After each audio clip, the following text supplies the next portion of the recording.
Chrissy. I'm Riley. I'm Emma. And we're from Lee Summit, Missouri. When we're not building cars and speeding around test track, we are geeking on Walt Disney World with Kurt and the whole geekin' gang. Hi, geeks. Hi, geeks. Hi, geeks.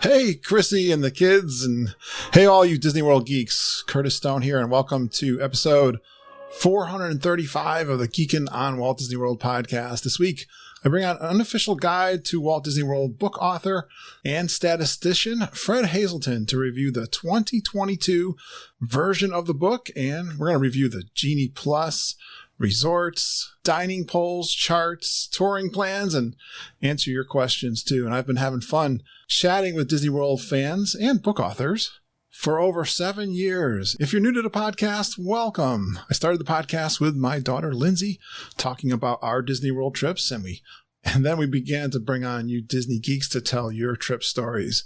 Our listeners are so positive, caring, and generous, and we encourage a family atmosphere. Before too long, they were calling me the Podfather, and I continue to bring you, the listeners, on to tell your Disney World stories. We'd love for you to join our Geekin' family. We've got an amazing private discussion group in Facebook. Search for Geekin' on WDW Family. It's a great, safe place for you to ask your questions, share your trip pictures, and engage with one of the best Disney World fan groups out there on the internet. We're also independent Disney authorized travel agents with Fairy Tale Concierge. Fairy Tale Concierge is an authorized platinum Disney travel planning agency, and we'd love to be your travel guides. Connect up with Mama and Auntie Judy. They'll help you book those Disney World packages, including even helping you out with your dining reservations, and they love chatting with you listeners all about your upcoming Disney World trips. Contact Mom and Auntie Judy, travelingtiaras@gmail.com. Check the show notes on that podcast app you're using right now to listen to the podcast. You'll see their email, my email as well. If you'd like to reach out to us, we'd love to talk to you. All right, let's talk to the Traveling Tiaras. Hey, Judy. Hey, Mama. Hey, Curtis, Hi, Mama. Hi, Curtis. Hi, Hey, geeks. geeks. Hey, Judy.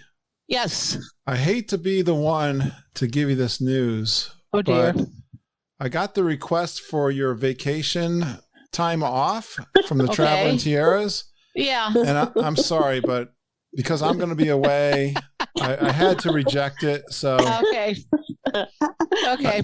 tell Ken. Well, that just means I get paid double, I guess. That's right. Nope, we're canceling Judy's trip And to OT, Disney World. right? Oh, yeah, in your dreams. We've just been too busy taking care of clients, and I don't think it's a good time for you to be away, okay? Well, I think Samantha will have problems because she sent me a 10-pound box of I don't know what that arrived on my doorstep last week. Oh, that's different. You're bringing down all my I'm stuff bringing down and Samantha's stuff. stuff. So actually, That's it's a right. working trip, Kurt. Yeah. Yeah, You could approve it because it's a working vacation. All right. Right, The right. negotiations get that are over. expense account going. I agree Yeah, with that. yeah. You're bringing down. I gotta bring you some. I gotta give you some wine. And like, remember last time for the Yeah, I'll come final over Zoom this. G3 planning, I want to have Yeah. some drinks prepared for our guests. That's going to be fun because we're not staying at Pop this time, so Oh, all right. we'll have to get it. We'll have to figure out a way to get it over to you. I stopped over to the dollar store today. I hit the Yeah? jackpot for little kitty giveaways. Oh, cool. I was actually pretty excited. I was going over there maybe to just get stickers, and I ended up getting lots of little figurines. And They have a lot of Disney stuff over there. yeah, I went to Big Lots first, and they didn't have it's anything. nice. It's cute stuff too. It's not junk, you know. Well, Nice. Surprisingly, it's Yeah. it's pretty decent. I Yeah. was pretty pleased with my haul that I did this morning. So Oh, they're gonna love it.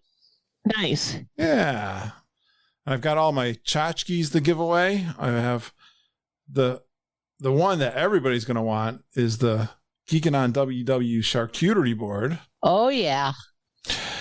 And Judy, I have, I'm sorry, you're not going to be able to get one, but I have the magnet refrigerator button. I know she's going to be begging me for one. I'm going to be Mom. just begging you for that. She gave me such a hard time about the bottle opener magnet refrigerator.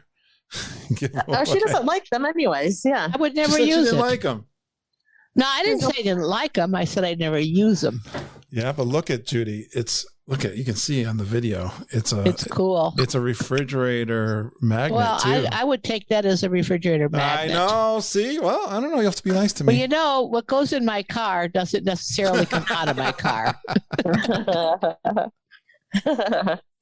I'm already There's I'm a already crime putting- ring, I think, know. going on in that car. Some kind of. I'm putting together a bag of activity. goodies for Kevin, and I'm also got a bag of goodies for AJ. So Yes. I will actually take a couple and put them right in the bags before you pass them out, so that make sure they get them. So, guys, I've been working hard. I doubled up on my editing of podcasts. Of course, I've got like 6 or 7 in the can, and I've got 2 already edited. I'm excited about that. But this week's podcast coming out tomorrow is the Unofficial Guide to Walt Disney World author. Yeah. That's going to be great. Thank you. I think this year's podcasts have been pretty great, but another one with the big book. Yes. And I Love thought it'd be that great. Mom, Favorite. tell everybody. Tell them what about You how love- great You've always The loved that book book, right? I've always loved that book from the first time that we went as a family. It's just couldn't believe it. The way they present the material with humor and facts and details. It's just, if you don't have one, get one. You'll do yourself a big favor. They're fabulous. Yep. You don't need any other book. Pick up that book. And Yep. I told Mom, one of our listeners who contributed one of the questions for this week's podcast is going to win a copy of the book, complimentary Wow. from our Unofficial Guides friends. And Lillian's Oh, going to that's send cool. it up. Judy, you're Yep. going to love who the winner is. I can't tell you who it is yet. Oh, I know. I can't wait to be surprised. You're going to learn tomorrow when you listen to the podcast. Okay. 'Cause Yes. it's at the end of the podcast. I'm going to tell everybody who won.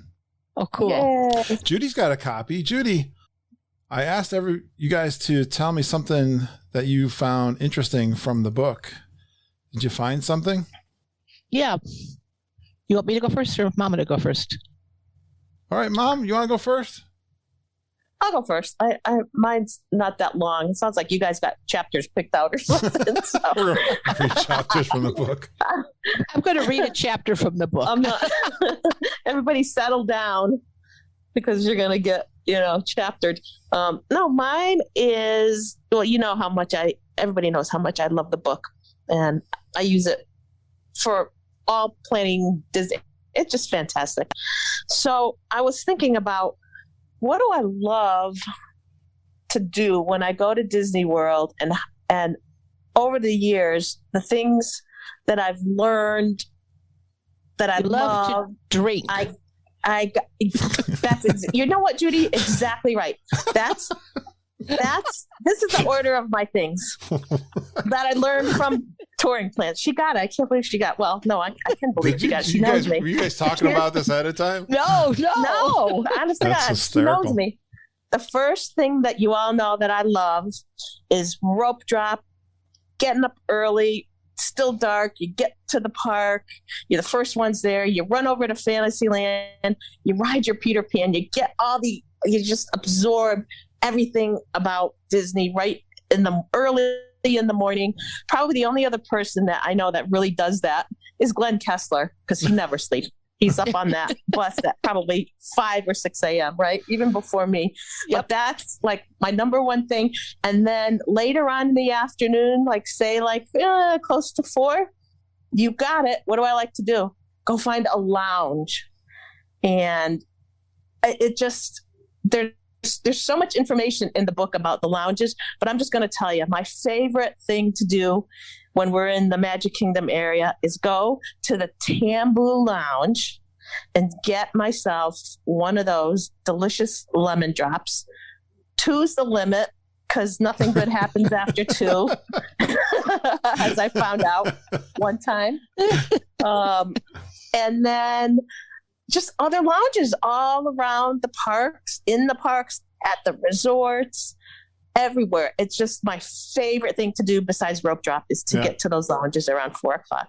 Well, I think what you're saying too is that the touring guides that are in part of the book and the tips that are there, you basically got to beat the crowds.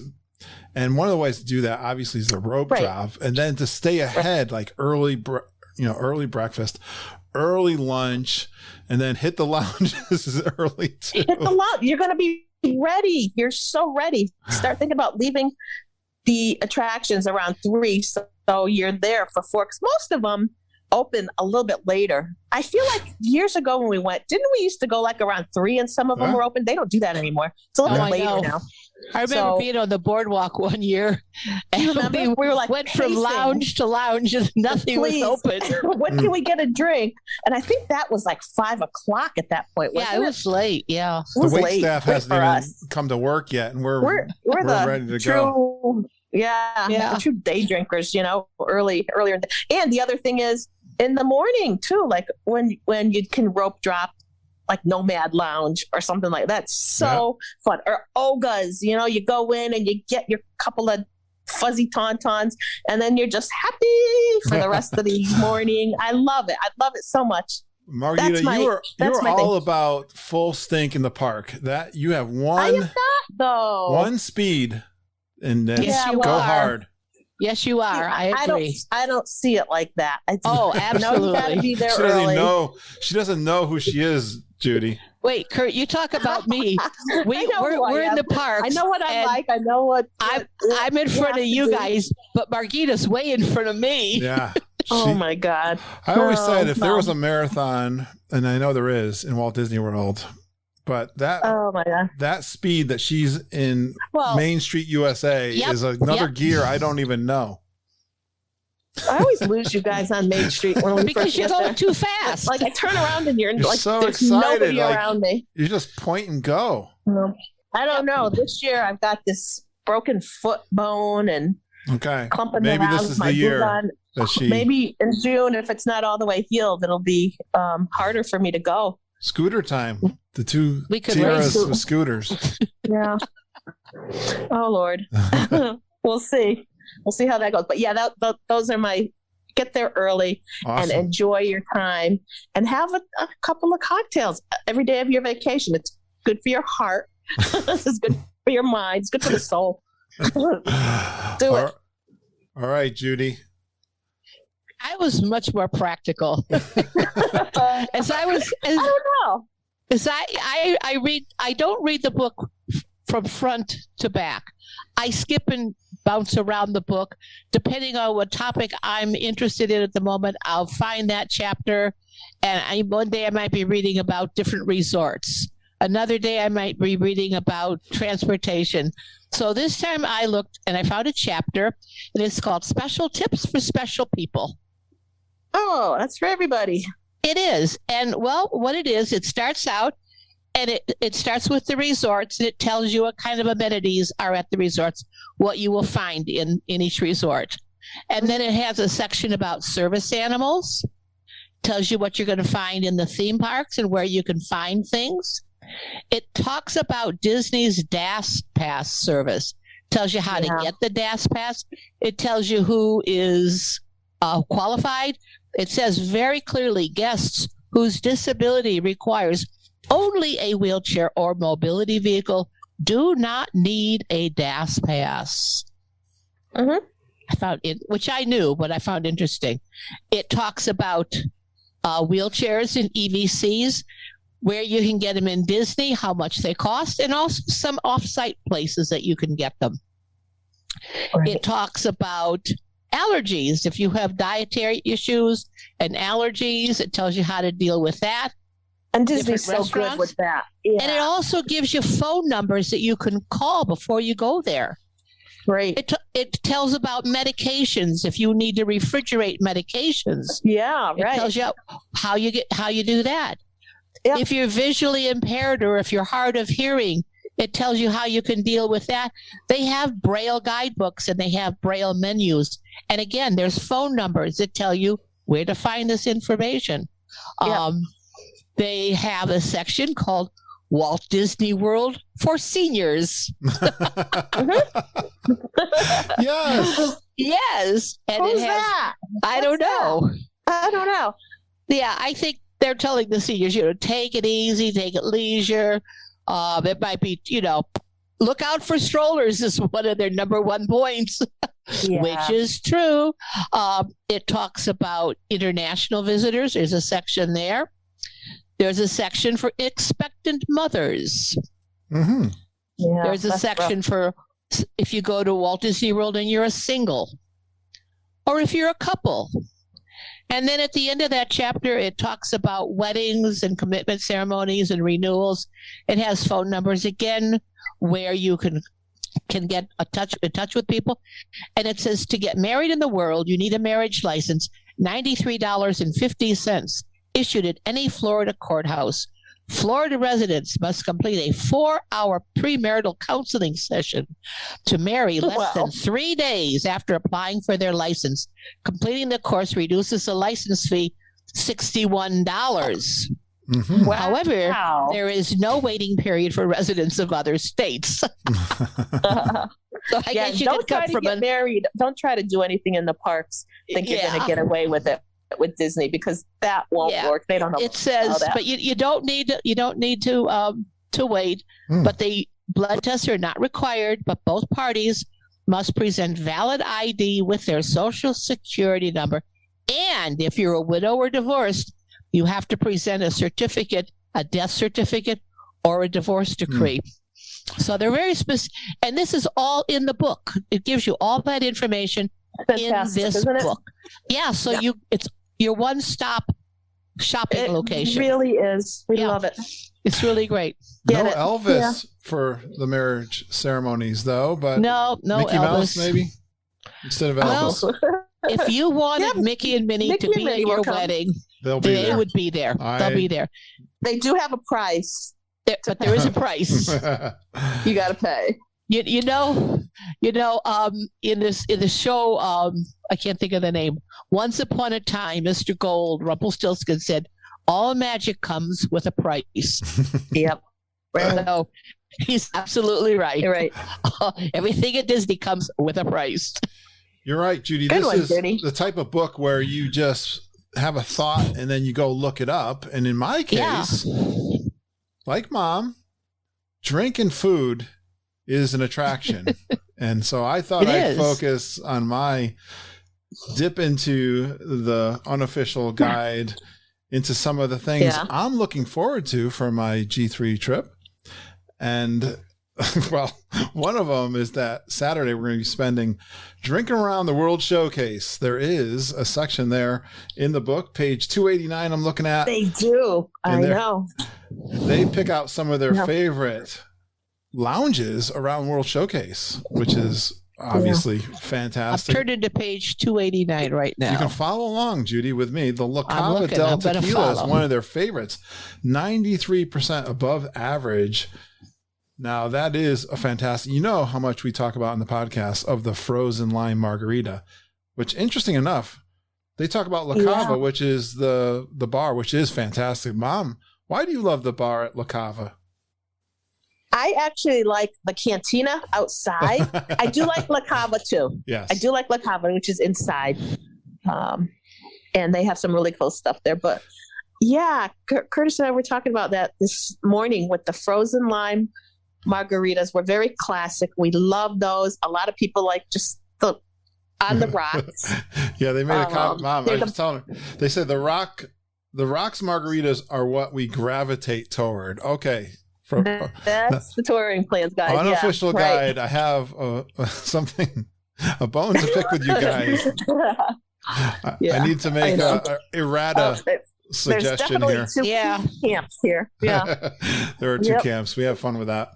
But Mom, remember you did the university tequila tasting there a couple times? Yes, I did. And it was it's just a little 15-minute thing. Oh, they also talk about the He sake bar. educates you about, Oh yeah.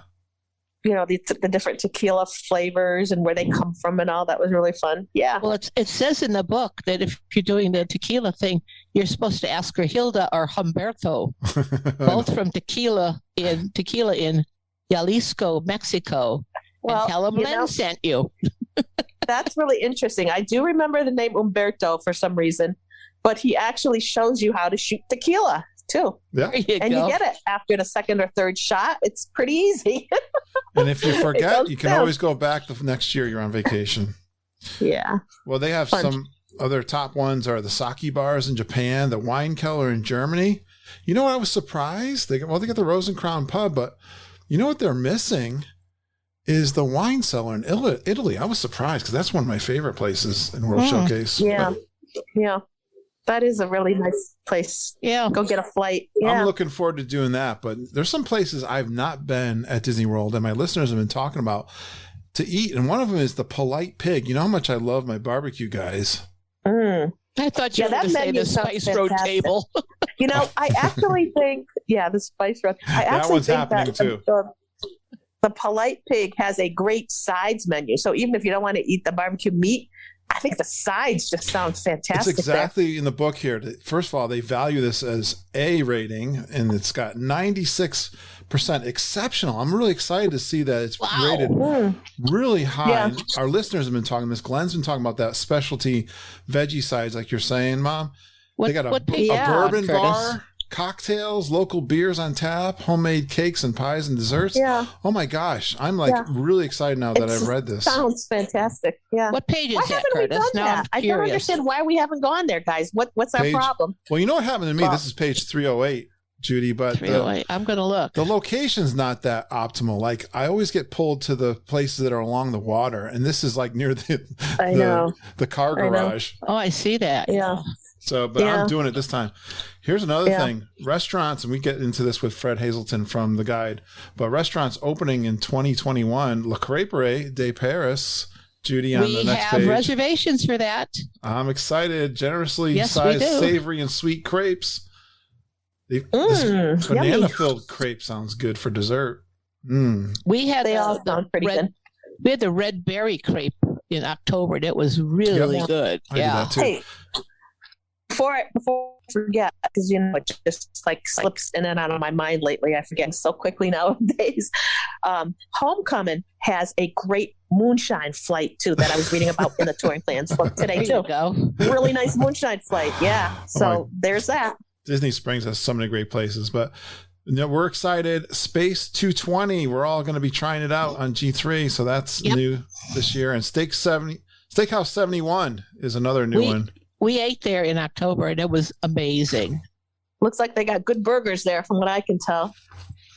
Well, their 11-layer chocolate cake is phenomenal. Let me Yeah, tell you that too. Yeah. The Yummy. other one, Judy, I think, did you book this one for me too, or I'm not sure. Which one? City Works Eatery and Poorhouse. I don't know if you're going to make it there, but we Well, have it booked. Glenn and I, my very last day, Glenn and I are spending our whole time down at Disney Springs, so this is going to happen too. You know, when you read this one, it's talking about, well, first of all, in the title, Poorhouse. You know, I'm a beer guy. It says house specialties, a solid beer selection for brew nerds. There you go. That's you. Says one of our resident beer experts, and then he says He's going to be in his happy place. and then he ruins it Hey, with he'll fish never even tacos remember- are He'll his never favorite. even remember the flight home. That's a good thing. I'm not all that crazy about flying. But now a sports bar with beer on tap and good ribs and burgers, and yeah, I'm all set. That will take care of me just fine. So I'm Good. excited. There's some great material here if you're interested in something and you had never done it before. Check it out in the Unofficial Guide book to Walt Disney World 2022. Thanks, Traveling Tierras, for You're Judy, welcome. Are you ready to welcome. go? I'm ready. And next week, if you want to record, I'll be in my car. Oh, that sounds We can record Great. from the road. We can track you. Yes, we've you done that can. before, I believe. Yeah, we have.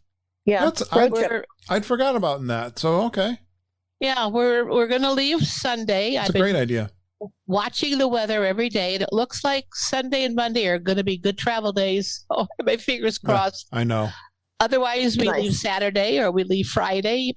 The car will be packed and ready to go by Thursday. So, Wow.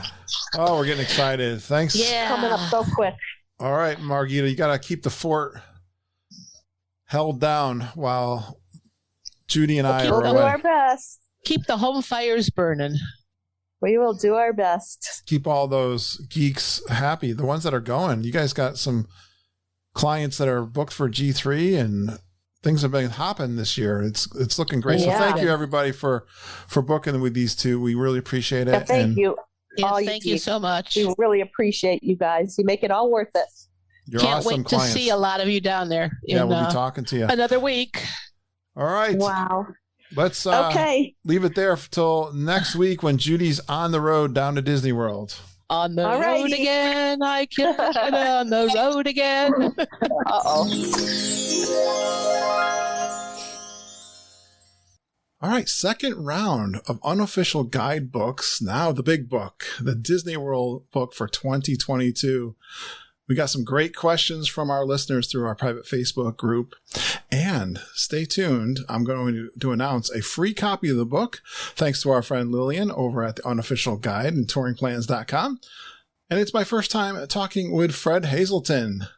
Had a fantastic review of the book. He's a statistician and author involved with gathering up that great book that we love to read every year. There's some new stuff in 2022. Talk about how they work on the book all year long. We get into some of the science, like this artificial intelligence they're adding to the touring plan algorithms.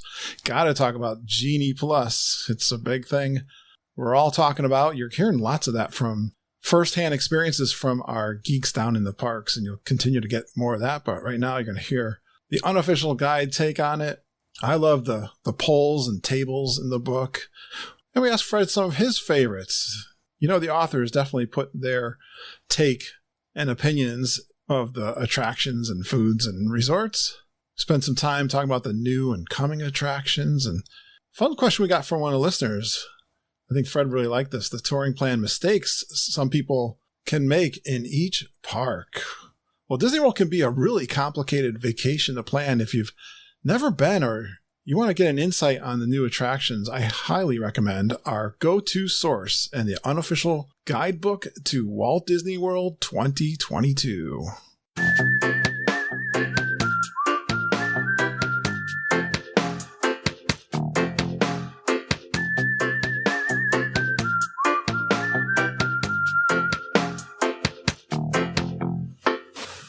Well, over the years, I've been excited to talk to some of the authors from our favorite book on Disney World, The Unofficial Guide to Walt Disney World. This year, coming up, 2022, just released this December.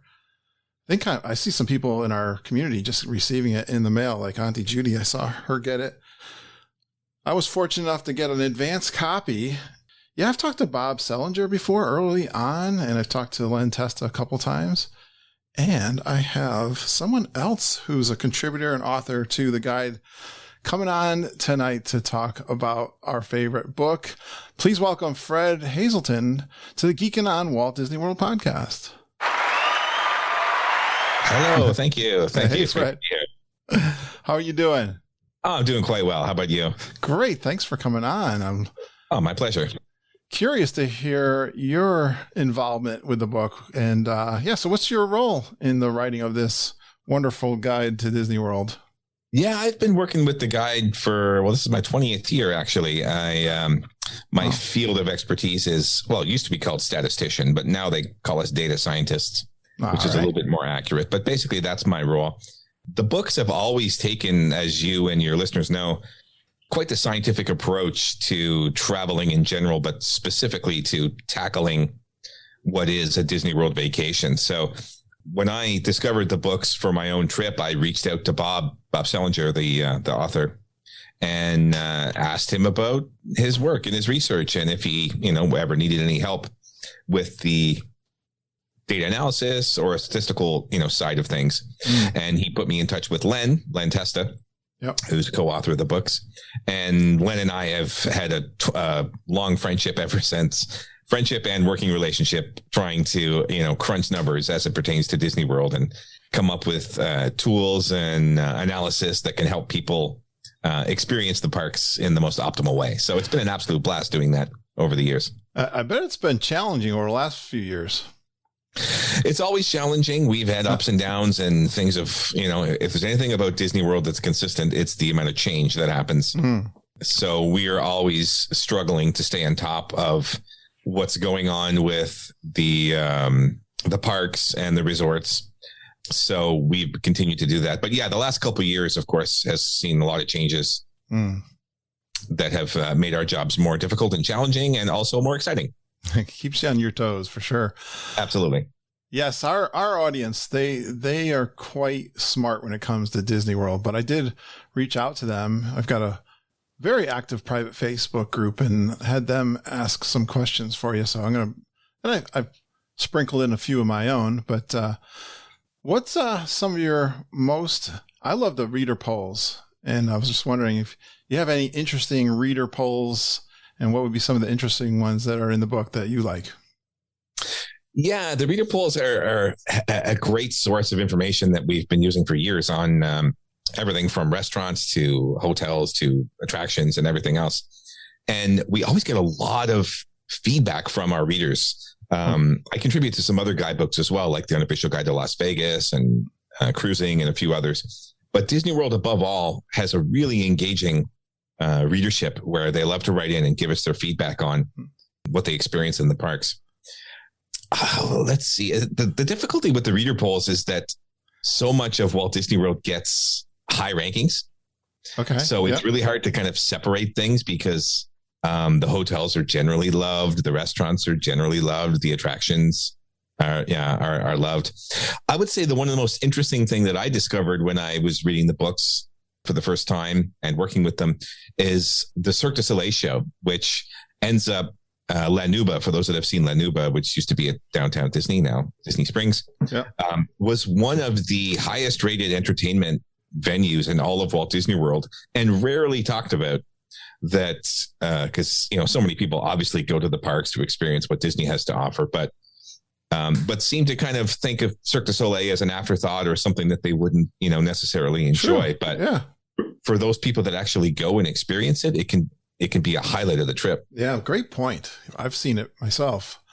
Yeah, I love that show. I won tickets to see that show. As lucky. Yeah, my wife. How'd you do that? How'd you win tickets? I hate to talk about the competitor, but this goes way back before I had a podcast with Disboards. Oh, yeah. I won it on Disboards back when that was probably the only social media there was with the discussion boards. That's right. Yeah. Oh, yeah. We spent a lot of time on Disboard. I'm excited that show is back. That's fantastic. A new version of it, which I haven't seen yet. But that's something that really stuck out to me. I'm going to dig in. I'm going to open up the book and dig into a couple of those as I get through here. And we'll pick on it. And don't take any offense because I know you didn't answer it, but it'll be fun to look at a few and see what our opinions are on some of what the readers say, right? Sure. All right. Amanda Bullock Lamb. She asks, how many hours go into making the official guides? Now I think most of my audience knows you don't write this from scratch every year. So. No, although sometimes it feels like it, but it's a year-long process. It really is. I mean, by the time that we go to press, we already know that about 10% of what we've sent is out of date. Mm-hmm. And so even as we're printing, the 2022 book, we're already looking ahead at what we're going to change for the following year. Yeah. So it's to put a number of hours, it's kind of a constant battle. It's just, you're always staying on top of it. The books themselves, Bob's team has about 4 or 5 people that work on what we call the big book. Yep. And they do varying, tasks for that book. And then we at Touring Plans, which is where Len and I live and work, we have our own team of 4 or 5 as well that do constant updates on the webpage side of things. Okay. So it's just kind of nonstop on and on forever. Gotcha. And we're 20 years in and no sign of slowing down. So it's a full-time job for several people to do this. Yeah. And everybody knows that's been too. Like if you've only been once in say the past 3 or 4 years, and when you go back, there's all kinds of things are new. I mean, makes great content for podcasting, right? Oh yeah, there's always something to talk about when it comes to the Disney parks. Always something new, whether it's an attraction or a new restaurant or a hotel. I mean, transportation systems.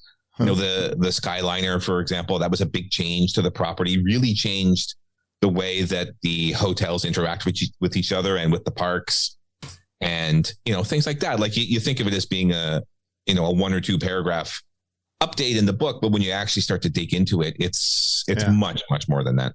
I love all the detail that goes in. My wife loves this book too and reads it from cover to cover. I always used to get her one for Christmas, and now I'm lucky enough to do the podcast. Lillian will send me the book ahead of time. It's great points with the wife. But Amanda also asked, what unique challenges were there in creating the 2022 guide, especially with the COVID, if that had any impact? Oh, yes. The 2022 version includes a lot of information about the impact of COVID on the parks and the resort. But the biggest change by far is the Genie Plus information. Oh, yeah. We're going to get that very soon. Yeah. So I'm sure we'll talk about that. But yeah, those are kind of the 2 biggest things that went into this year's book. And, you mentioned before that we don't start from scratch. That's definitely true. The books have evolved over the years.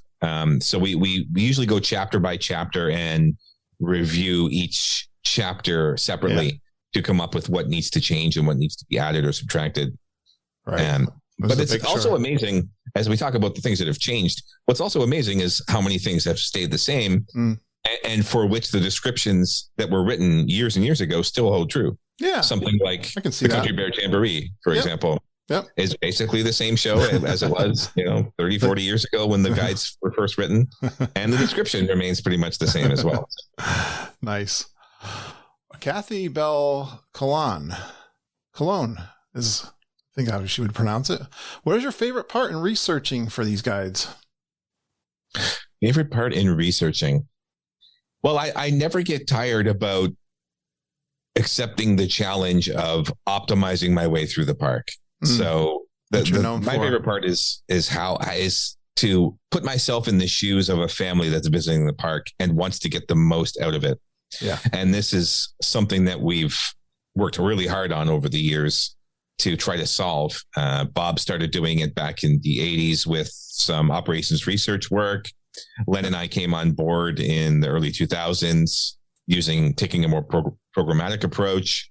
And now we're using kind of a machine learning approach to solve this same problem. And I always love each year's iteration in how to approach that problem and the new challenges based on the new procedures specifically for Fast Pass, which has always been something that's kind of put a little kink in a touring plan for visiting the park. So I love the challenge of always trying to do that. Yeah. And always trying to improve on it.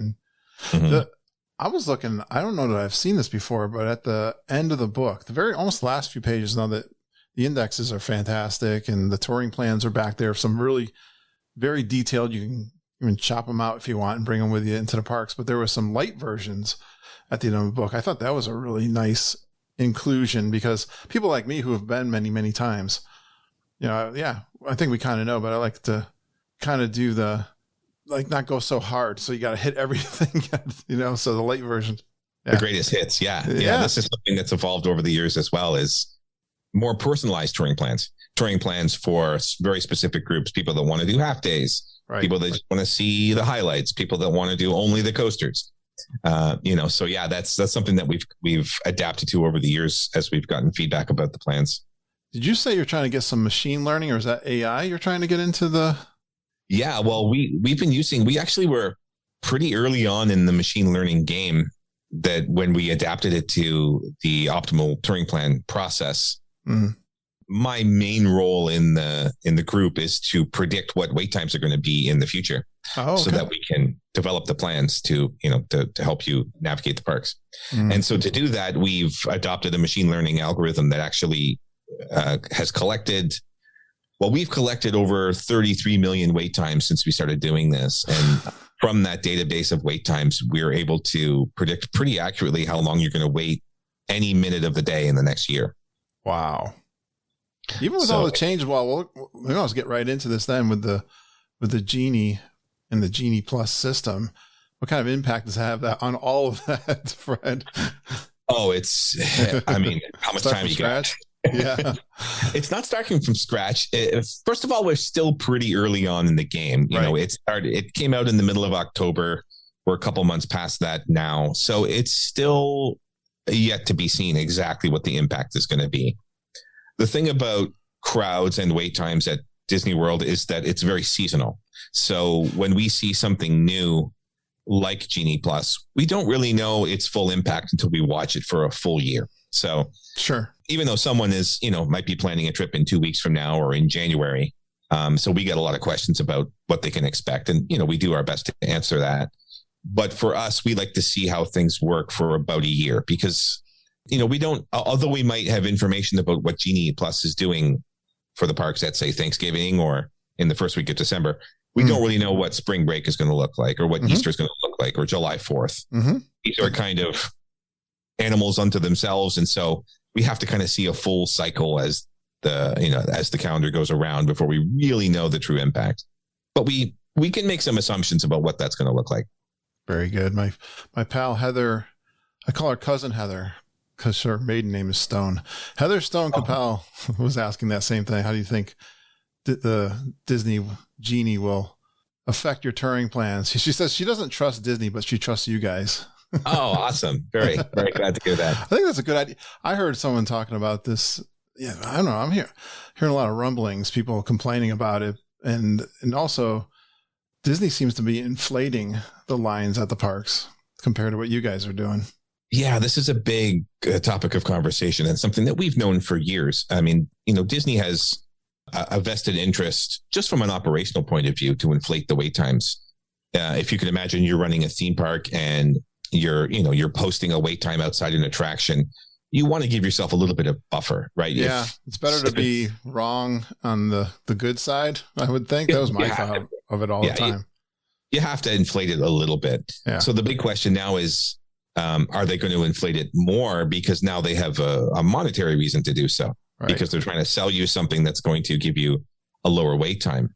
And so there's a lot of talk about that. And, it's definitely an ongoing discussion, but I'm less interested in that because I feel like Disney, has always done that. We've certainly always known that if Disney posts a wait time, you're probably going to wait somewhere around 80% of that on average. Sounds right. That might be increasing now for certain attractions. We'll see. We'll see what happens with that. But that's definitely one thing that we're watching quite carefully. Excellent. Nate Jensen says, what are your thoughts and opinions with the new Genie Plus system? That's as straightforward as you can get. Straightforward. Yeah, I like it. Thoughts and opinions. I think that FastPass has been something that's been good for the guest and certainly good for guests that follow the unofficial guide and touring plans, who are willing to put into some time to understand and to learn and understand how the FastPass system works. Mm-hmm. I think Genie and Genie Plus has taken that to a whole new level where you not only need to, read about it and understand it, but you have to put in some serious time to really optimize your use of it. And that's, I think, something that's different than it used to be. Any regular guest could go to the parks back in the mid 2000s and see signs for FastPass and say, what is this? How does this work? And follow the simple steps of putting your park admission into a ticket kiosk and getting a return time. Pretty simple to understand how that works. True. But now you're required to have not only knowledge of the application, but you have to have a smartphone that works. You have to be savvy with that phone. You have to understand the difference between Genie Plus, individual Lightning Lane. There's a lot going on. There's a lot of moving parts here, a lot of options. And so it's taken it to a whole new level. I think it's way too complicated personally. I don't think people are going to be able to take the time to learn really about it. I think they find it confusing and but I'm also kind of holding back my opinion as much as I can. Like I said, I want to see how this plays out in the next year or so, because I think only then will we really know what this thing is going to be. Excellent take on that.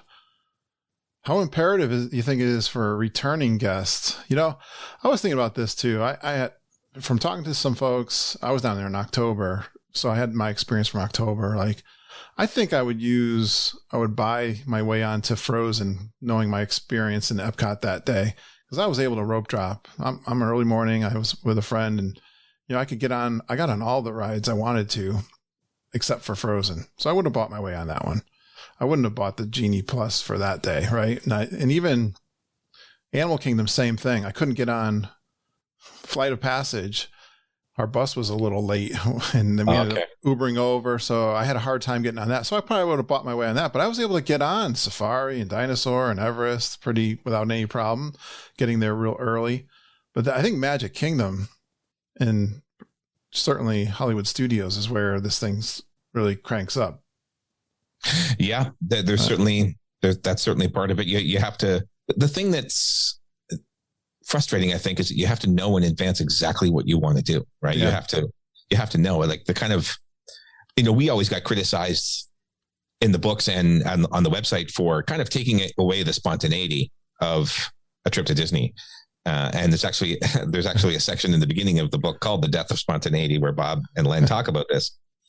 And so and then there's certainly some truth to that. Many people want to just kind of wander into the park and take in everything as it's presented to them, and just kind of, take it as it comes, which is great. However, most people judge the success of their trip by how much they get to do and see. And so you have to find that balance between letting the spontaneous moments work their way into your plan and your itinerary, while also having a plan and itinerary that's going to help you tackle the parks, because you want to get your money's worth. You don't want to waste time if you don't have to.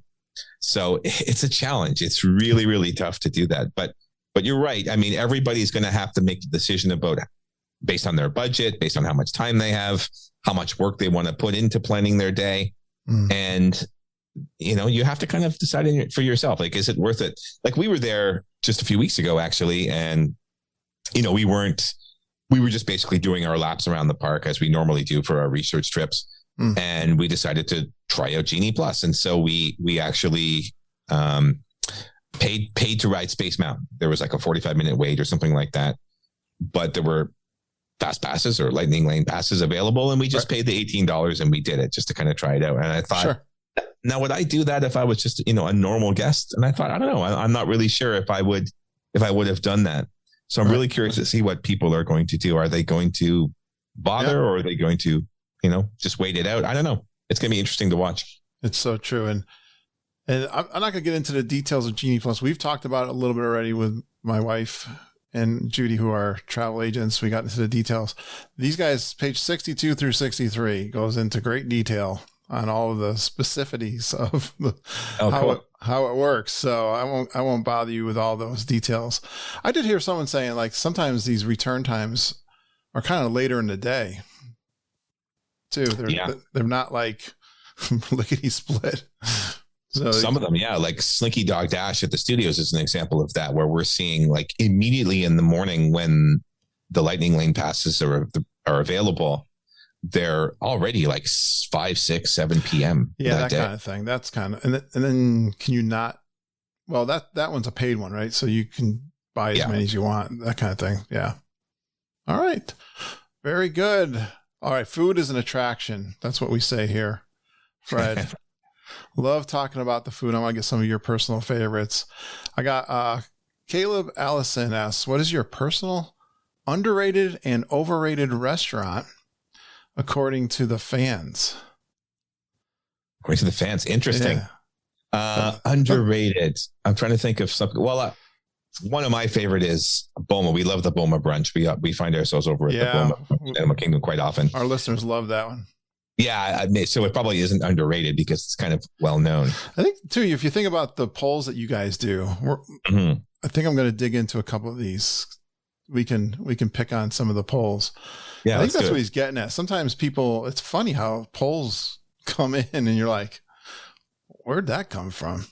Yeah, it's true. It's true. Oftentimes we see something that doesn't really match what we hear in the let's call it the diehard Disney community. Yeah. So yeah, that can definitely happen.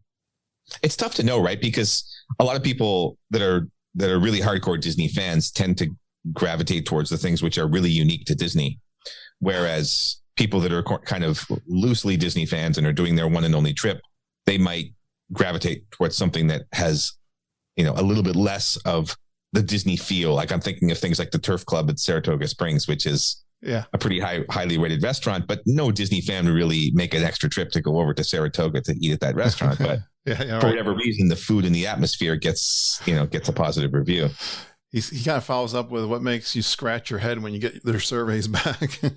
Yeah. Oh, there's lots of things. I mean, the good things about the surveys is that we get so many of them that it kind of evens out. Okay. When we do our averages for the guide and the updates, we get thousands and thousands of them. So any one particular outlier doesn't have as much influence as you would think. All right. I'm gonna go into one. I love all the little tables that are in the book. And this one is on page 270. It's the Disney Resort food courts, which I got to tell you, I'm not that picky, I guess, either, but I've always thought the resort food courts were pretty good. But on this one, there's like 3 columns. You got the resort, the food court, I guess that's the name of it, and then this positive rating. And with a little between there's a little commas in here, like basically saying don't visit it. Like All-Star Movies, 74% positive rating, and then a do not visit. I get you split it out between movies, music, and sports. Although music got an average rating, 83%, and then All-Star Sports was below average. So I'm not sure why movies is a do not visit when the other ones. That's so strange. Maybe something to do with the theming, or I don't know. Yeah, I don't know. That's interesting. The other 3 that surprised me: Art of Animation, Caribbean Beach, and Coronado Springs, which I love. I don't know what they found wrong with the food court there, because the Coronado Springs food court got 61% positive rating and do not visit. Interesting. You like it? You like the Coronado? Yeah, I can't. Food court? And I interview a lot of people. I mean, I can't ever think I've heard from listeners telling me yes, there's better options out in the parks and Disney Springs and stuff, but still, I think the food courts do pretty good. Yeah, that's fair. I mean, everybody has their own opinion. There's no doubt about that. I was a little disappointed in that, but that just caught my eye.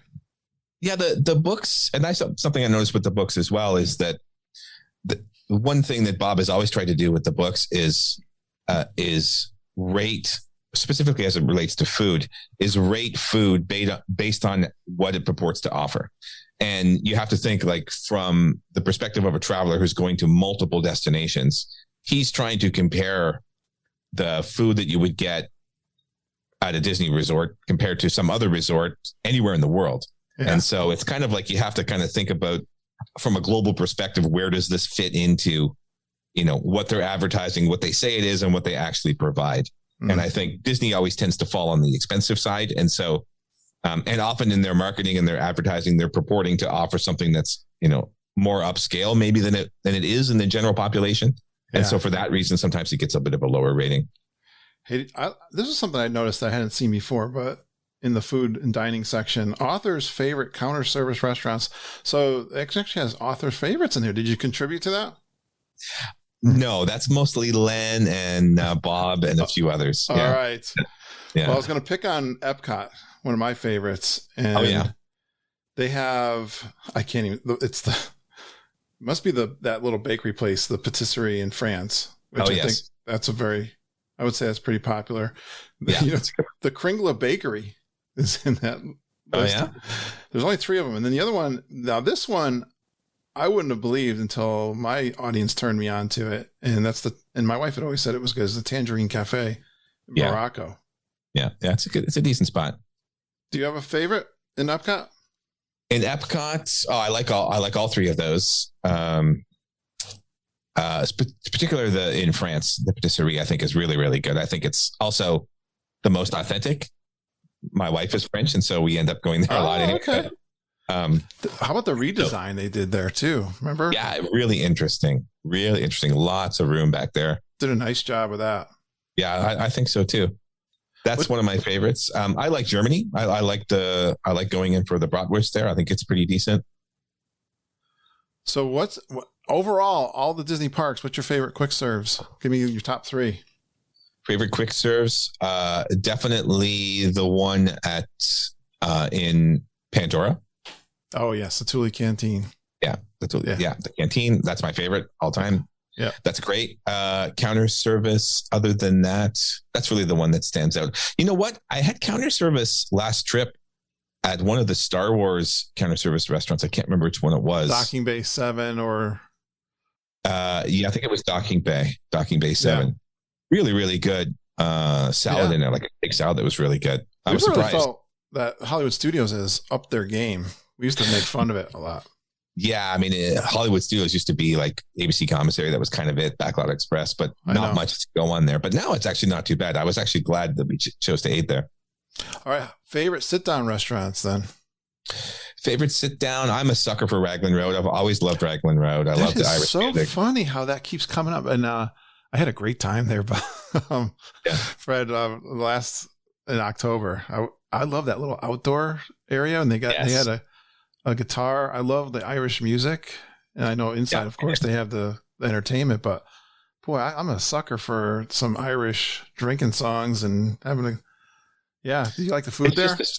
I do like the food there, and I think the entertainment's excellent. I mean, I love dinner and a show anyway, but I think both are particularly good there. Now, of course, it's a little bit on the expensive side, as are many of the Disney restaurants, but. In terms of having a good time and getting really decent food, I don't think you can ever go wrong with fantastic. All right, give me 2 more. We're tough here. I like Chico. I think Chico's an excellent restaurant. One of my favorites. Yeah, one of the signatures. How come Chico of all the signatures then? I find the service there is always excellent. I find the menu is interesting. Mm-hmm. It's not something you would normally get other places. It's quite unique. I think the chefs are pretty adventurous there, which we appreciate. Probably not a lot of people know it's there because it's off the beaten path. Yeah. And I like that too. It's small. I like that it's kind of small and quaint, very romantic if you're a couple and you don't have kids with you. They used to have a wine tasting event there. Yeah. Which they may have toned down for, the great unpleasantness, as we call it. Yeah. But Chico, great one. All right, give me another one. Le Cellier. Le Cellier is one of my favorites. I think it's good to know. And that's an interesting story with the book too. Is it because Bob has always been a little bit hard on Le Cellier, and Len has always been really positive on Le Cellier. All right, so I love the working tension there. Yes, and so there's some funny stories about that. Over the years, Len has tried to get Bob to review it and up the rating for it, and they've had a battle. And then Len finally got convinced Bob to go try it again, and they went. And the service was bad, and his steak was undercooked, and there was something else wrong with it. So Len lost that battle for another couple of guys. I know. I was going to say, I think it gets mixed reviews overall. It can, yeah. It has a history of that. Oh, man. Which is kind of funny. But I like it. I like it there. I like the atmosphere. I think a lot of the Disney restaurants are as much about the atmosphere and the theming as they are about the food. I think the food is generally pretty good almost everywhere. There are a couple places that you want to avoid. Like Nine Dragons would be one that I would put at the bottom of the list. And there's a few others like that. But generally, you're going to get pretty decent food. Nine Dragons have gotten picked on forever. It has. And you know what? Maybe we're due to review it again. I don't know. We should go check it out. Hey, I went there with my daughter, and I knew people did that. I went a couple times. I went with a bunch of listeners, too. I get the same thing every time, which is the General Chow chicken anyway. So. Oh, yeah. Yeah. It was actually kind of fun. I actually like Beer Garden too. I'm a big fan of Beer Garden. I like the whole, like you talked about the drinking songs. I like the entertainment that comes with the meal. I like the, having the German beer, and you get the German food, which I think is pretty decent as far as buffets go. It's pretty good. I'm all about it. Yeah. I always have a good time there. We get a lot of people that love that too, excellent. All right, let's get into a little bit of the resorts. Our good friend Wendy Fox asks, do you visit every hotel and restaurant every year before updating the reviews of the book? Interesting. Good question. And yes, we do. Yes, we do. We go to every restaurant. multiple times, every hotel, multiple stays. Wow. We often do multiple view types as well when we do our hotel updates. So because our team is big enough that there's usually somebody from our team that's there every week or every couple of weeks. So we can, we kind of track out or plan out where we're all going to stay to make sure that we cover all the different hotels and view combinations every year. And of course, Disney's keeping us on our toes with their remodeling as well. So there's often something new or new furnishings or a new redesign that we have to check out. So how many times are you in there in the parks then? This last year being an exception, I normally would go 4 or 5 times a year. Okay. Len would go a lot more often than that. Bob would go usually once or twice a year for his main review, but he leaves all of the in-park stuff to Len and our team. So her second question was, how does the book rate the restaurants? And I think it sounds like everyone makes their choice and then Bob will vote it up or down. Yes, that's basically what it is. Yeah, Bob and his team. And it's kind of it's like a decision by committee, but Bob holds a lot of the final decision. Yeah. If there's a fight going on, he's got to break the tie. That's awesome. I got another chart I'm going to look at. Resorts. Page 121, if you're following along at home. Would you stay at this hotel again? Is one column. Yeah. And right next to it, another column is, would you recommend this hotel to a friend? So interesting poll here. I'm going to pick on a few things. And here's the top 5 of would you stay at this hotel again? Shades of Green at 99%. Interesting. I guess that doesn't, in a way, that probably doesn't surprise me, because if you're military, you're getting a really good price. You're in a good location and it's kind of a deluxe resort, right? Yeah, it's a beautiful spot if you can ever stay there. I mean, I've never in a million years would have guessed that. No, right? It's true. Yeah. Shades of Green, 99%. Number 2, Animal Kingdom Villas, Jumbo House, 98%.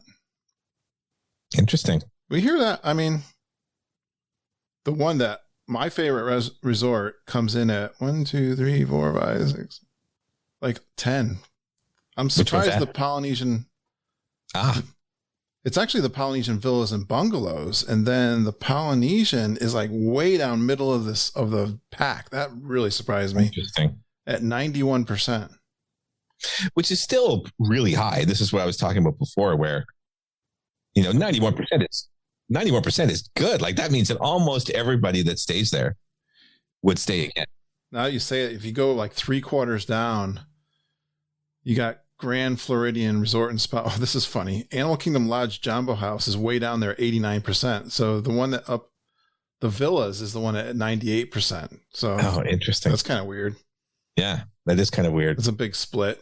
So that tells you that that split is probably more related to the size of the room or the value, something like that. I'm surprised. Actually, people love Jumbo House. That is an amazing place, but it's 89% would stay there again.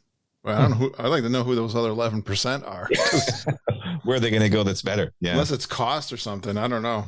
Which it could be. We leave that question open. It's we asked them to just and without thinking about anything else, just would you stay there again? I mean, where are you going to find a safari on your property?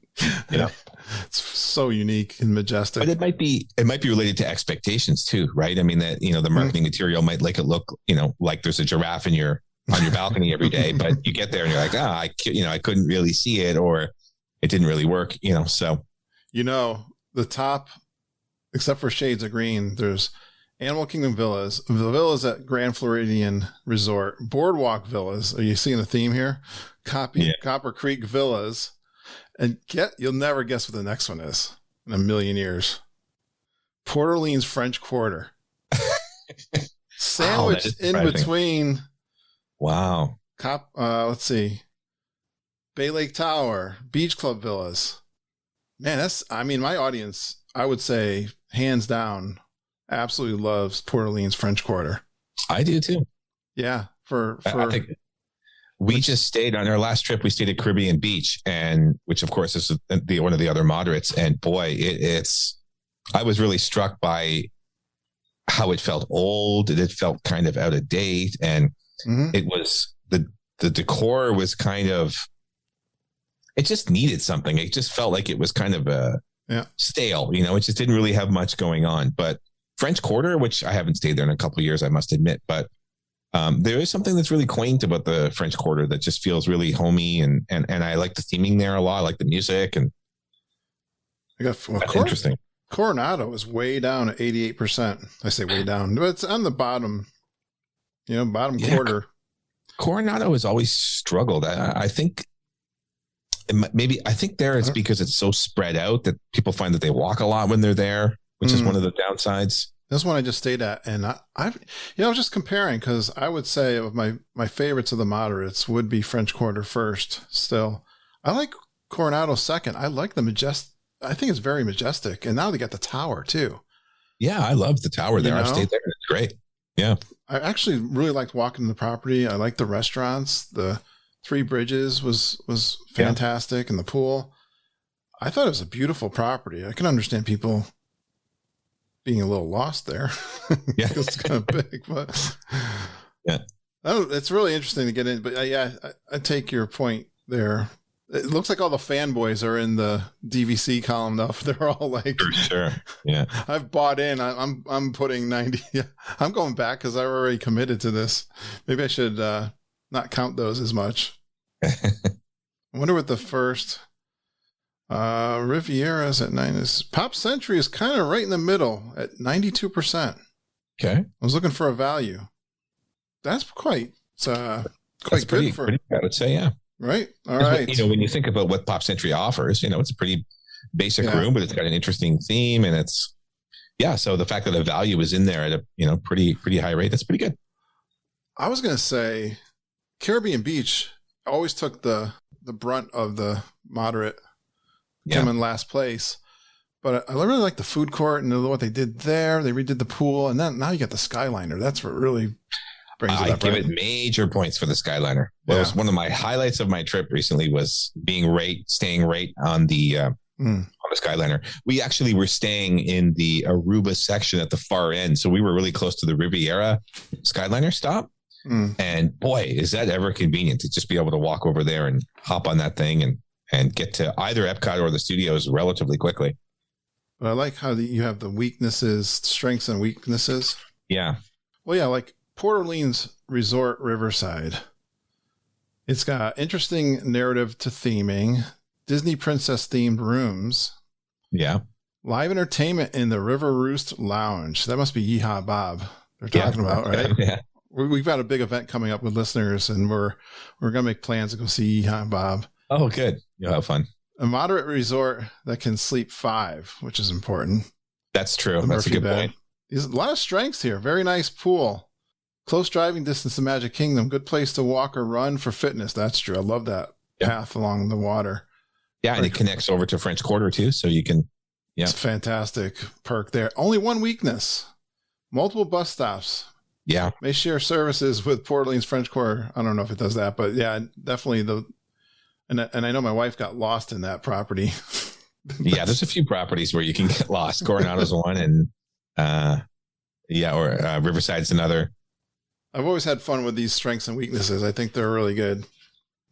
So it sounds like the Polynesian is on top of your list? That is. Polynesian definitely is my favorite resort. I think What's that's your favorite? I think Len's favorite is Polynesian. My favorite resort. Ooh, good question. Probably Animal Kingdom Lodge. Yeah, I've stayed there a few times. I really like the pool there. I've had trips there where I just do nothing but take my laptop down to the pool and work poolside on a hot Florida day, and it's just great. Lots to see and do. Love the restaurants. I mentioned Boma and Chico. So yeah, there's a lot for me at Animal Kingdom Lodge. I tend to spend a lot of time there. Polynesian Resort. Walking distance to Epcot. Monorail. Most family-friendly dining on the monorail loop. Love the dining there. Fun South Seas theme. That's really what does it for me, is the theming there. The boat and monorail transportation, of course, the Magic Kingdom, among the best club levels of the deluxe resorts. That's an interesting point. Yeah. You know, a lot of people I've talked with on the podcast love the club level perk. Close to Palm, Magnolia, and Oak Trail golf courses. Okay, if you're a golfer. Now, here's the weaknesses. No spa or exercise facilities. Now, I don't care about that, so I'm good. Plus, you can go right over to Grand Floridian. There's a nice walkway. That's true. If you need exercise, just walk over to the Grand Floridian Spa. This one is one of my favorite weaknesses. Noise from the boat horns and whistles. Yeah. Just recently, you interviewed someone that said the same thing. Yeah, that's true. That came up a lot on surveys. For some people, they like the atmosphere, though, and I'm kind of like that. I like hearing the action of the resorts and the transportation. Yeah, it doesn't bother. And plus, the person I was interviewing said, "Oh, the boat started with the horns like 5 o'clock in the morning." I'm like, I'm kind of already up, so I don't care. Oh, okay. Then she said that she got a 3-year-old, and then she started getting up too. Yeah, which I think is why we mentioned it in the book, because so many people have young kids. They want a quiet place for naps. All right, I want to cover, you guys, obviously, my wife loves to pick out the new stuff that's in here. You got new attractions, Fred. What do you think of Remy's Ratatouille Adventure? I think it was good. We enjoyed it. We did it on our last trip, in fact. I love I think Epcot World Showcase pavilions all need some kind of an attraction. So I'm glad that they're doing this. I think this is a good trend. Yeah, good point. It wasn't, I mean, obviously we recognize the technology of the ride from other rides, but I don't mind that as much. I think it was decent. I think it was cute. And I mean, thumbs up for me. It's not my favorite ride at all of Epcot, but definitely I think it's an improvement to the. What's your favorite ride then? Favorite ride at Epcot? Oh, it's got to be Soarin', I would think. Yeah. I like Soarin'. I'm with you there. I know the book says you already got some stuff in here for these rides, the Guardian of the Galaxy. Can you give us a preview of what that's going to be? Ooh, interesting. Well, I don't know much about what it's going to be actually, but only, rumors and a few things that I've read, but it sounds like it's going to be interesting. And I think those characters are certainly offer a lot to for us to cheer on and kind of see what happens. They're fun characters. I'm ready for the music too. Yeah, exactly. And it's going to be neat to see how that's accepted at Epcot, because those characters obviously, characters in general have not really had much of a presence at Epcot. So that's starting to change now. I'll be curious to see if people notice that or care. I know you'd think it kind of fit better in Hollywood Studios for that kind of. Oh, definitely. Yeah, definitely. But I don't know. You can't have it there with Star Wars, could you? No, that's true. Yeah, that's awkward. Tron Light Cycle Power Run. I was actually reading in the book. That's looking like it's going to be pretty intense. And yes, this is one. Yeah. The unfortunate thing with that is that it just keeps getting delayed and delayed. They're promising these two for this year though, right? Supposedly, okay. We'll see what happens late. I mean, they're usually pretty vague when they tell you when it's going to come. So late in 2022, maybe we'll see. But I think if you go back to the 2020 guide, it probably says Tron's coming next year, oh, no. Which of course never happened. So we'll see. But yeah, hopefully this year we'll get a chance to check that out. What else are you looking forward to in the new year? Oh, wow. That's a good question. Well, for me, I'm really interested in seeing the parks open up their capacity. I want to see the parks get back to normal once this pandemic comes to an end. Hopefully that will happen as soon as possible. Get everything running like it used to be, right? Yeah, exactly. Get back to normal as much as we can. Shows, yeah. Want to get the shows back. I want to get the rides running at full capacity. I want to see how Genie Plus impacts crowds through spring break and through Easter and in the summer. Summer's been really interesting the past few years. We've noticed a trend of summertime crowds really diminishing. It used to be that summer was a time to avoid because it was too crowded. But in the last 5 to 10 years, I would say that's kind of changed, where summer, it's just seems to be so hot now that the summer crowds are actually a lot lower than they used to be. So, of course, 2020 is an exception, but and 2021 as well. So I'm really curious to see what the next summer will be like, given that, people have kind of skipped their trips in the last couple of years waiting for the next one. So curious. Yeah. And the COVID thing's still a little bit fluid. I mean, I hear something different. It seems like every week there's something different opinions, different ways people are feeling about things. I know. Yeah, we track a lot of the travel statistics through various sources, through the Orlando Visitor Center and a few other places. Right. So it's hard to tell exactly what's going to happen, but It feels like we're headed towards a bit of a return to normal with some bump in travel activity now that the international borders have started to open up a little bit. Awesome. And domestically travel is up a little bit. So we're hoping that means good things for the resort. Another listener question, Christina Marriott. She says she's chaperoning some band kids. Oh, wow. And this is here you go. This is the tough question of the day, I think. What's the best way to do the parks without rope dropping and with teens from different families? That's got to be a challenge. Oh, wow. Okay. I got some good tips. That's going to be a challenge. Yeah. If you can't do rope drop, then push your entry into the park as late as you can. So don't go for like 10:30. There really isn't much point. It's going to be just kind of too busy, too hectic. Yeah. Push it back to like 2:00, 3:00 if you can. Go for the nighttime, huh? Go for the nighttime, especially with that age group. Most of them are not going to be morning people anyway. So that's what she's alluding to here. They're not going to rope drop. Just forget the whole morning. And especially when you're doing the studios, we noticed one thing really interesting is that so many people are rope dropping the studios is that if you go at 3:00, 4:00, it's actually pretty dead there most days. Oh, so wow. With a group like that, push back your touring plan to later in the day. Yeah. And and you'll be able to get in almost everything that you want to see. Of course, there'll be some exceptions to that, but is Flight of Passage the same way? Yes. Flight of Animal Kingdom is similar. Yeah, definitely. Now the problem with the Animal Kingdom is that the park hours tends to close earlier. Right. So the 2:00 touring plan doesn't work as well there. You have to get there a little bit earlier than that. Yeah. But in general, I would do that. In terms of organizing your group, I would suggest creating chat groups like texting groups or WhatsApp groups where you can communicate with people in case people want to break away from the group and go to other sections. Yeah. They always kind of know where people are if they want to get back. Yeah. Break up into smaller groups. I was thinking the same thing. Yeah, break up into smaller groups that can communicate easily. Yeah. And that's your best bet. Good luck. Yeah.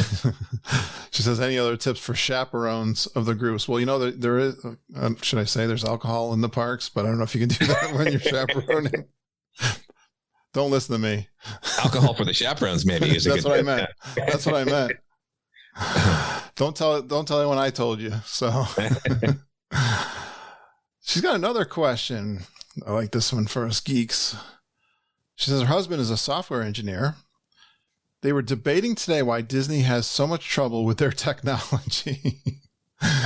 Interesting. Do you think it's because they are unable to recruit and retain quality software engineers, or that they insist on pushing things out so quickly that they don't fine-tune their products before having the apps, websites, tech forced out on the public?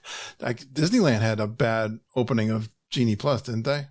Yeah, I think for that specific example, they just weren't ready. They just wasn't ready. They pushed it out too soon. I think that's kind of obvious with how it came back.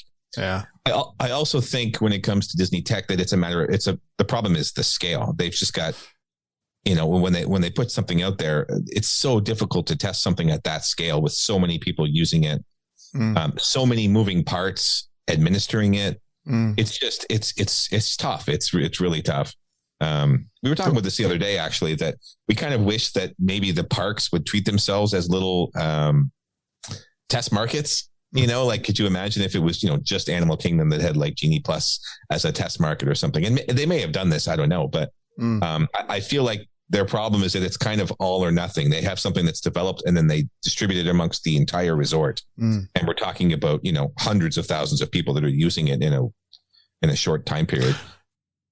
I was, I remember I talked to Len a couple of years ago, and I was looking at my notes, and we talked about, I think he was already consulting with Disney on Genie Plus at that time. Were you guys tapped on the shoulder to help out in any way, or No, we weren't. No, we weren't. We when we heard rumors about what was coming, we kind of thought that they might reach out to discuss with us. Your experience, yeah. We did hear some rumblings about potentially doing something like what ended up being Genie Plus. And we also heard that they were kind of frustrated that they couldn't figure out how we did what we do at Touring Plans, which made us feel good. But no, okay. we actually didn't consult with them at all about how they came up with their product. But now that we see what it is, we kind of understand why. It's actually quite different from what it is that we do. Okay. They're trying to use Genie Plus and everything that goes with it as kind of a crowd control mechanism to get people distributed around the park to go visit maybe less popular attractions. Okay. So that's not really the goal of what we do at Touring Plans and in the Unofficial Guides. We're more interested in getting people to optimize their day and get the most out of the day, where Disney's trying to, like I said, control how people are experiencing the parks. I'll add my 2 cents in this, because our frustration as being travel agents is the website crashes, especially they don't seem to staff themselves either on big events that are happening. So, and that's something, if they wanted to fix it, they could. I don't see why. I can understand what you're saying with the amount of people going in, with the parks and stuff, but with the website, you'd think they could really stress test it so they don't crash. You would think so. Yeah. I mean, these days, that's kind of the name of the game, right? Is to stay up and running. Yeah. Is to just make sure it never breaks down. Yeah. And I think we were really also disappointed in the Wi-Fi in the parks. We thought that was going to be kind of a game changer, and man, it's ended up being more trouble than it seems to be worth. Yeah. In my house too. Yeah. Lately. Although it's going good tonight, so I shouldn't say nothing. Good. That's forget I said that. Internet, Alexa. She can talk now. Okay. All right. Getting down to the last couple of questions. Nancy Patterson, what do you personally think is the number one mistake a first-time visitor can make in each park? Interesting. Is it the same or different for every park? For each park? Oh, okay. I've had that question before, and my stock answer is doing too much. But she did something interesting. She made it, but for each park, the biggest mistake in each park. Yeah, we can break that down. That is, I agree with you. Like the number one tip we tell everybody is you can't do everything. So put a little margin in your plan. Absolutely. That this is, even if this is your one and only trip, there's no way you're going to be able to do everything that you want to do, and certainly not everything that is offered. I'll never forget the story. My daughter, she was in the college program. We were early waiting for the boat, I believe it was, to go over to Magic Kingdom. There was a mom there with a 3-ring binder, grandma, grandpa, the kids, the whole thing. And like, I could feel the stress and tension coming from her as she was going to try to do this military campaign of Magic Kingdom. And my daughter and I think said, the best thing you probably should do is just like, don't live or die by that plan. The plan B might work out to be the best. I mean, like you have to have a plan, but part of your plan should include room for deviating from the plan, because things are not going to go perfectly. Something's going to be closed when you get there. Like you have to work in a lot of wiggle room. Exactly. In the plans. I mean, so we're obviously in the books and on our website, we're big planners, and we want you to do that, but we also want you to be realistic about what you can accomplish. Well, definitely a mistake you make, and I think you alluded to this, especially with all the technology and the apps, is you don't do your research. And you're not really, you haven't bought the unofficial guide to Disney World. That's the first thing you should do. There's a lot of great information there. Yeah, definitely. Do your research. I mean, it's a big investment. I mean, these trips are getting more and more expensive every year. We're spending a lot of money to take a family to Disney World these days. So putting in some time and effort into understanding how the parks work, what you can do, what you can't do, is definitely going to be worth it. Don't you feel sad when you hear someone asking some really basic questions and they're first timers in the park, and you're like, oh no, I feel so bad. Yeah. We always say that we get two types of customers. We get moms that are planning 3 years in advance, and we get dads that are planning 1 week in advance. And I mean, you can do both of those. There you go. You can do both of those for sure. But, and obviously very different advice for those two situations. There's balance there. That's right. Yeah. But when back to the original question, which I really like about each park, I feel like for Magic Kingdom and Epcot, I think the mistake people make there is treating them as a one-day park.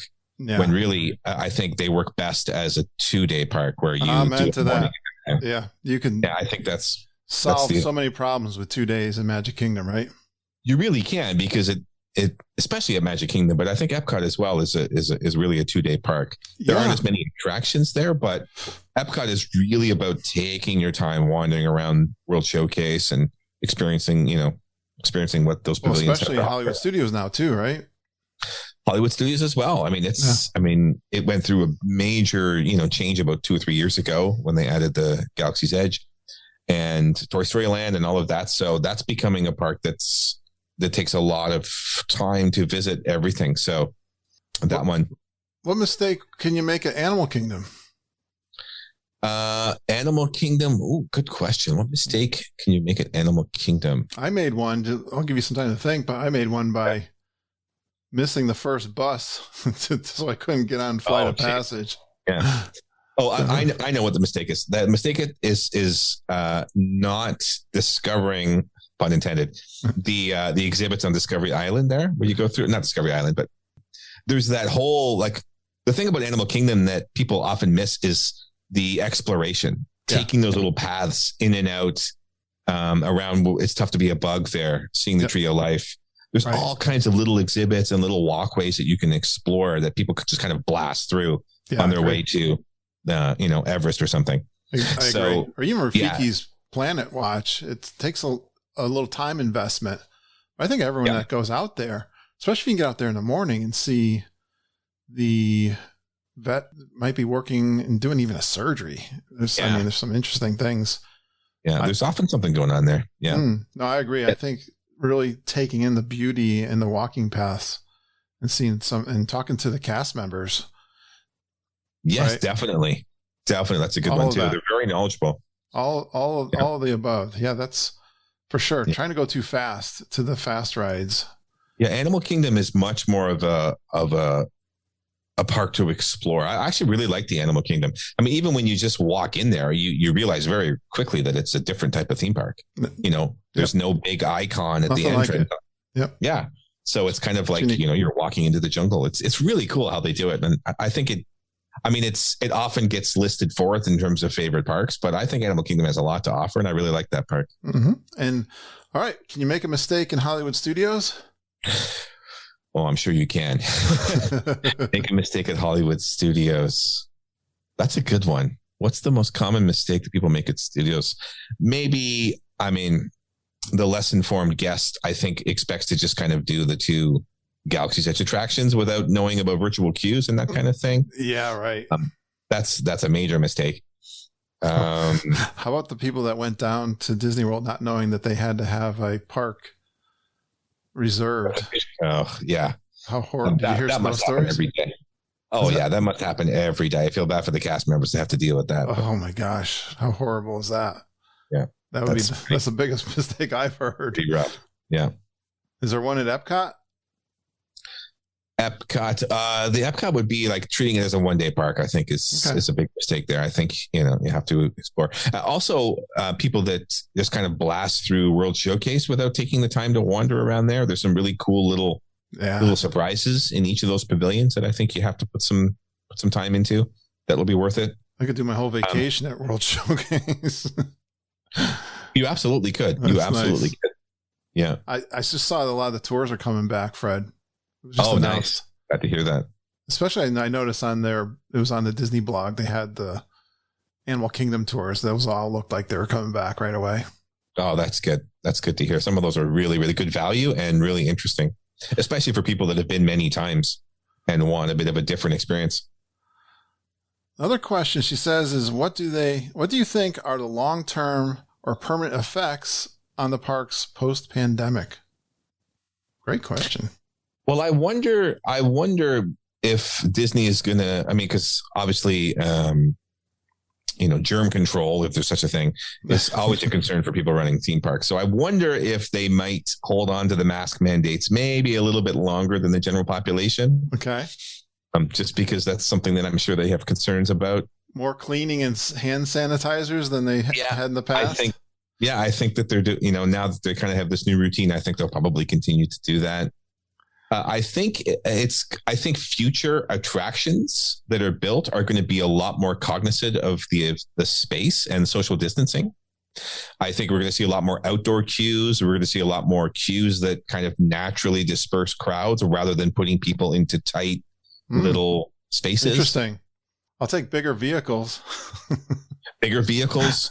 Or, I mean, I think we could see things like single rider lines go away for a while. Ooh. A little bit longer, just because that's mixing parties together in close proximity.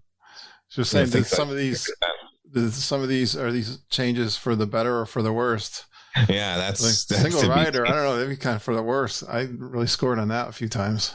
A single rider is a great great advantage, great perk for people. Even if you have, if you're with somebody else, just to avoid waiting in line. We love single rider lines in the book. Talk about saving time. That's a good one. And it's a great one for Disney too. That's one of the few things that they offer that's good for both Disney and the customer, because it helps them reach optimal capacity for their rides. Do you think they'll keep those little parades, the little pop-up parades? I think they'll come back. I hope so. I think those are something that's kind of a classic Disney. But I mean, the cavalcades that have been during pandemic, the little pop-ups. Yeah. Do you think they'll keep those? I think they could. I don't see any reason why they wouldn't keep those. I think they've been very popular. Yeah. And she says, does your job and research change the way you vacation or go to the parks? Do you even vacation down? You're down there 4 times for work. I haven't had a traditional Disney World vacation in a very long time. That's for sure. Oh, it absolutely changes the way you tackle the parks and you vacation.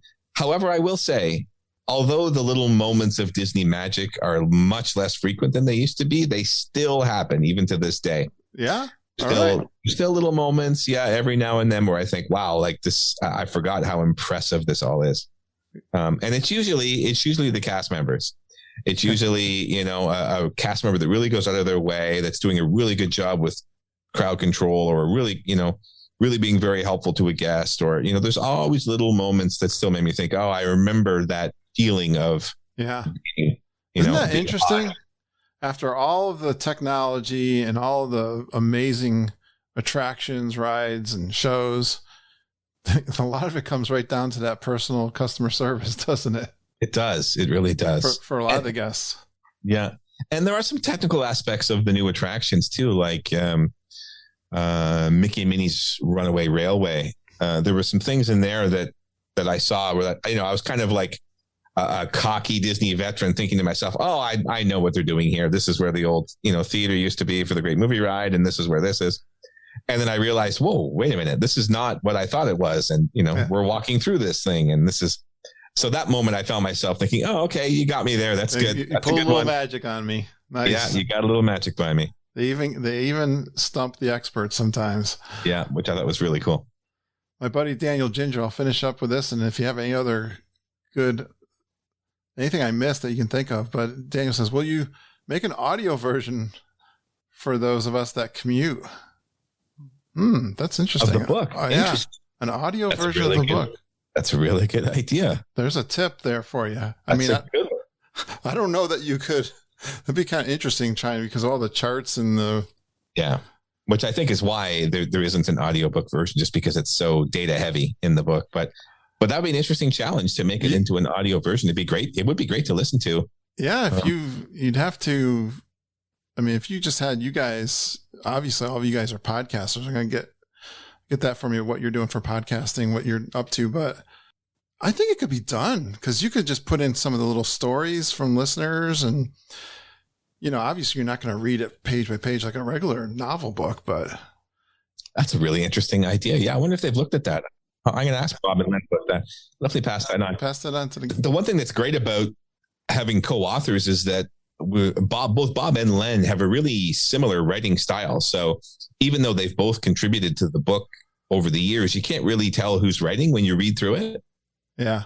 So it has a nice flow to it. And I think it's, I mean, obviously the main purpose of the book is to inform, but it's also entertaining and it's well written. Yeah. It's just a little comedy in there. Yeah. Yeah. So I think it actually could work really well as an audiobook. That's right. And actually, I missed it. You had one other question. I think you'll like this one because you're involved with touringblends.com. What's on touringplans.com that enhances the book and fills the gaps till the next book release? Yes. Well, the thing that the website can do that the books can't is update instantaneously. Right. So we talked before about how difficult it is to remain on top of things.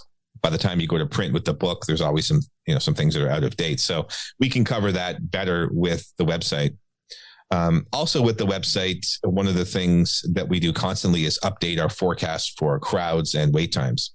So we do publish a version of that in the guidebook every year, but we maintain that on a nearly daily basis on touringplans.com. Yep. Very popular feature. The other thing that we can do on touring plans that you can't do in the book are personalized touring plans. So with our application that you can get on any smartphone, you can actually select attractions that you want to visit and it'll optimize the plan for you. So you have kind of a personalized version of the general touring plans that are in the book. Excellent. I like a couple other good features out there in touring plans with the restaurant. Yeah. You can try to book, they'll help you try to get the restaurant that you want and also the resort room that you want. Yeah. You got a really good database there of all different locations where a room is and what they got pictures of what it looks like out your window, that kind of stuff. Yeah. Took a long time to do all that, but that's all audience generated, isn't it?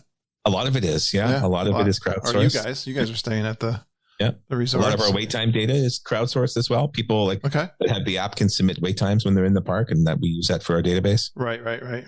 Yeah. No, we're really lucky that way.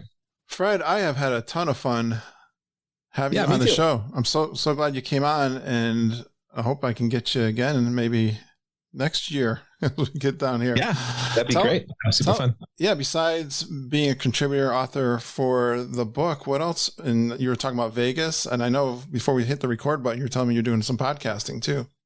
Yeah, I co-host the Unofficial Vegas podcast, which is an extension of the work that I do for the Unofficial Guide to Las Vegas, which Bob also wrote, and Seth Cabersi is a contributor to that as well. So I've been over the years been doing a lot of work and research in Las Vegas as well. And so a friend of mine and I have that Vegas podcast that we have been recording the last couple of years. And it's been a super, super fun time doing that. I really enjoy it.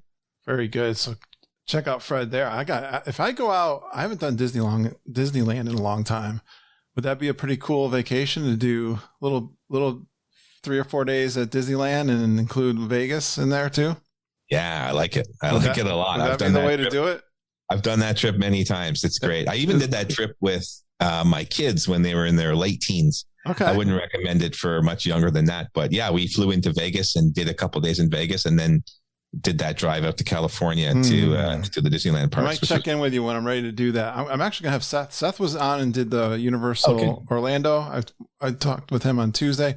I told him, I had too many questions, and I'm going to do Disneyland for January. I think I'll get with him. Excellent. Yeah, he's great. He knows it. He knows all kinds of good stuff. I've had Seth on. This was like the third time. So, good. Well, thanks so much for coming on the show, and I really hope we get to talk again sometime. Yes, let's do it. Thank you. Thanks, Fred. Please stand clear of the doors. Por favor, manténganse alejado de las puertas. Thanks, Fred, for coming on the podcast. And thanks to Lillian from the Unofficial Guide for setting up the book authors for me to interview. And she's also offering a book to one of our listeners. Yeah, you can win one of the big books. Well, I've got a winner. Congratulations, Nancy Patterson, for winning a free copy of the book.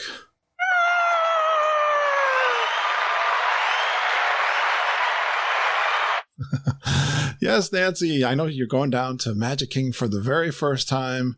And thank you for your questions that you contributed to this week's podcast. And now we'll get a free copy of the big book out to you. I know you're going to really enjoy that. And we'll see you soon down at the Grand Geeking Gathering. Great intro from Chrissy Dittman and the kids. She sent me a video. Super cute kids. Unbelievable. Fantastic. They did a great job, didn't they? I think they put a challenge out to you guys. Especially if you got kids. I'd love for you to come on and do some intros like Chrissy did. It's easy to create for us. You can do like Chrissy did with a video. Works fine. I just take the audio out of that. It's fun. You can tell us your name, where you're from, and a fun Disney World fact or two about yourself like they did.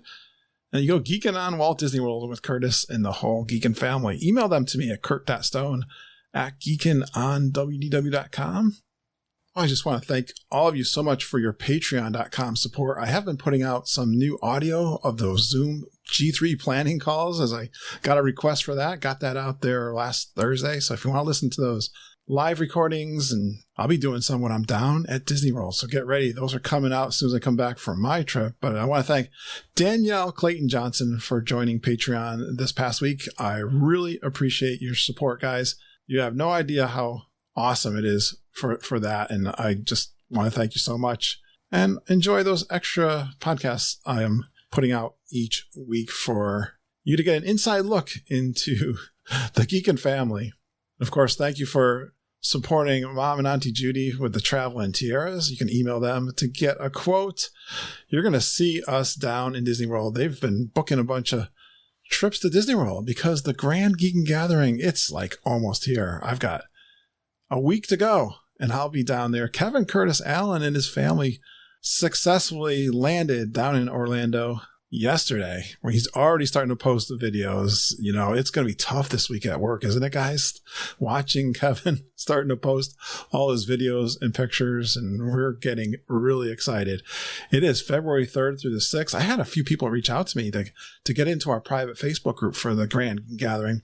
They made last minute plans that they're coming. That's fantastic. We'll be in Animal Kingdom on February 3rd, Friday, February 4th, Magic Kingdom.